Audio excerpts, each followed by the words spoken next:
as part of wrapping up his investigation. Are you open to meeting with him? Would you be willing to meet with him without condition, or would you demand that a strict set of parameters be placed around any encounter between you and the special counsel? Well, again, John, there has been no collusion between the Trump campaign and Russians, or Trump and Russians. No collusion. When I watch you interviewing all the people leaving their committees, I mean, the Democrats are all running for office and they're trying to say this, that, but bottom line, they all say there's no collusion. And there is no collusion. And when you talk about interviews, Hillary Clinton had an interview where she wasn't sworn in, she wasn't given the oath, they didn't take notes, they didn't record, and it was done on the 4th of July weekend. That's perhaps ridiculous, and a lot of people looked upon that as being a very serious breach, and it really was. But again, I'll speak to attorneys. I can only say this: there was absolutely no collusion. Everybody knows it. Every committee. I've been in office now for 11 months. For 11 months, they've had this phony cloud over this administration, over our government, and it has hurt our government. It does hurt our government. It's a Democrat hoax that was brought up as an excuse for losing an election that, frankly, the Democrats should have won because they have such a tremendous advantage in the Electoral College. So it was brought up for that reason. But it has been determined that there is no collusion, and by virtually everybody. So we'll see what happens. But again, would you be open to it? We'll see what happens. I mean, certainly I'll see what happens. But when they have no collusion, and nobody's found any collusion at any level, it seems unlikely that you'd even have an interview. Where do you come down on that idea of better to work with Putin than to not work with him? I think it is much better to work with Russia. It's very much better having to do with North Korea, where we currently have a problem that should have never been my problem. This should have been a problem solved many years ago when it was much less dangerous, but it was given to me along with a big mess of other things. But I will say this: I am for massive oil and gas and everything else and a lot of energy. Putin can't love that. I am for the strongest military that the United States ever had. Putin can't love that. But Hillary was not for a strong military, and Hillary, my opponent, was for windmills, and she was for other types of energy that don't have the same capacities at this moment, certainly. So I just want to say that it's a lot better to work with other countries. We're working with China or North Korea. We're working with various other countries, and I think we're doing very well. We had a great talk, as you know, and as you reported. We had a great talk this morning with President Moon, and I think that a lot of good things are happening. We're going to see what happens. But working with other countries, whether it's Russia or China or India or any of the countries that surround this world and encompass this world, that's a good thing, John. That's not a bad thing. That's a very good thing. Madam Prime Minister, President Trump has said that the investigation into Russian collusion makes our country, quote, look very bad. And he said this morning that, quote, the world is laughing at our stupidity. So my question to you is, are you laughing at the Russian investigation?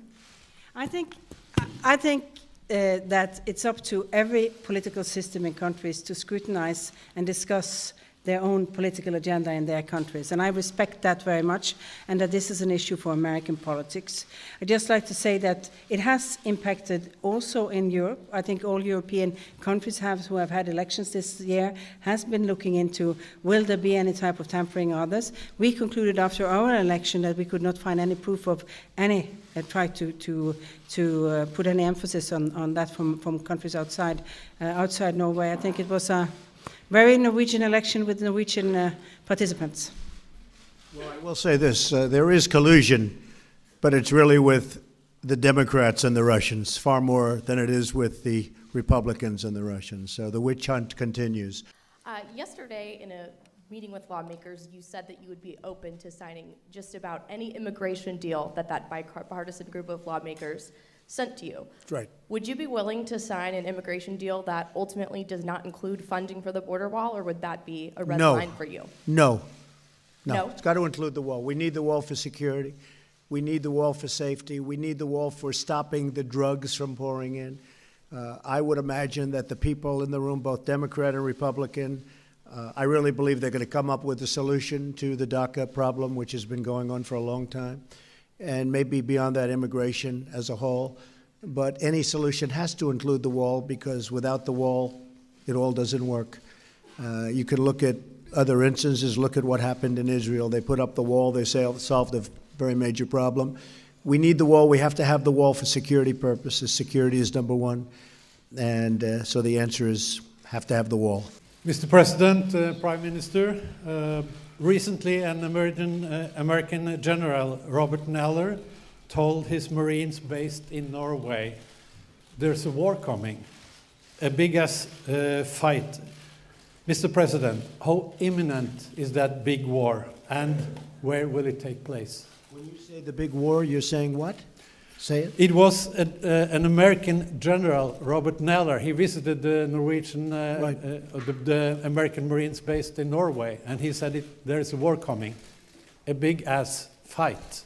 When will that war come? Well, maybe he knows something that I don't know. Okay. I would say this. I would say this. We have a very, very powerful military. We're getting more powerful by the month, by the day. We're ordering a lot of the equipment that you're ordering. We're ordering it, but in larger amounts, to put it mildly. We are building up our military to a point that we've never been before. We're also, we were very much weakened over the last long period of time, but not with me. No, I don't expect that. I think we're going to have, because of strength, peace through strength. I think we're going to have a long period of peace. I hope we do. We have certainly problems with North Korea, but a lot of good talks are going on right now, a lot of good energy. I see a lot of good energy. I like it very much, what I'm seeing. I just spoke this morning with as you know, with the president, President Moon of South Korea. He had some really great meetings. His representatives had a great, great meeting. And I had some very good feedback from that. So hopefully a lot of good things are going to work out. No, I think that we will have peace through strength. Our military will be stronger than it ever was in a very short period of time. And that's my opinion. That's not the general's opinion, but I think my opinion counts more right now. Mr. President, Prime Minister, Norway strongly supports the Paris Agreement and have expressed regret that you have decided to leave it. What could persuade you to remain, and what kind of common ground did you find in your talks today on this topic? Well, it wasn't a major topic, I must tell you. We talked about other things, including mostly trade, but I will say that the Paris Agreement as drawn and as we signed was very unfair to the United States. It put great penalties on us. It made it very difficult for us to deal in terms of business. It took away a lot of our asset values. We are a country rich in gas and coal and oil and lots of other things, and there was a tremendous penalty for using it. It hurt our businesses. According to some estimates, we would have had to close businesses in order to qualify by 2025, whereas, as an example, China, by 2030, they don't kick in until 2030. Russia, someplace in the mid-1990s, that was their standard, and that was never a good standard because that was a dirty standard for the environment. It treated the United States very unfairly, and frankly, it's an agreement that I have no problem with, but I had a problem with the agreement that they signed because, as usual, they made a bad deal. So we could conceivably go back in, but I say this, we are very strong on the environment. I feel very strongly about the environment. Our EPA and our EPA commissioners are very, very powerful in the sense that they want to have clean water, clean air, but we also want businesses that can compete. And the Paris Accord really would have taken away our competitive edge. And we're not going to let that happen. I'm not going to let it happen. And if I just might add that there are business opportunities in this, as we talked about during this, because we have strict regulations on to reach our Paris targets. That means that we have very strong policies for environmental friendly and climate friendly technologies, and which is a small part of why the United States now have a surplus in the economy towards Norway. So you never miss up on a good opportunity with good environmental standards. One of the great assets of Norway is a thing called water, and they have tremendous hydropower. Tremendous. In fact, most of your energy or your electricity is produced by hydro. I wish we'd do some of that. but hydropower is fantastic.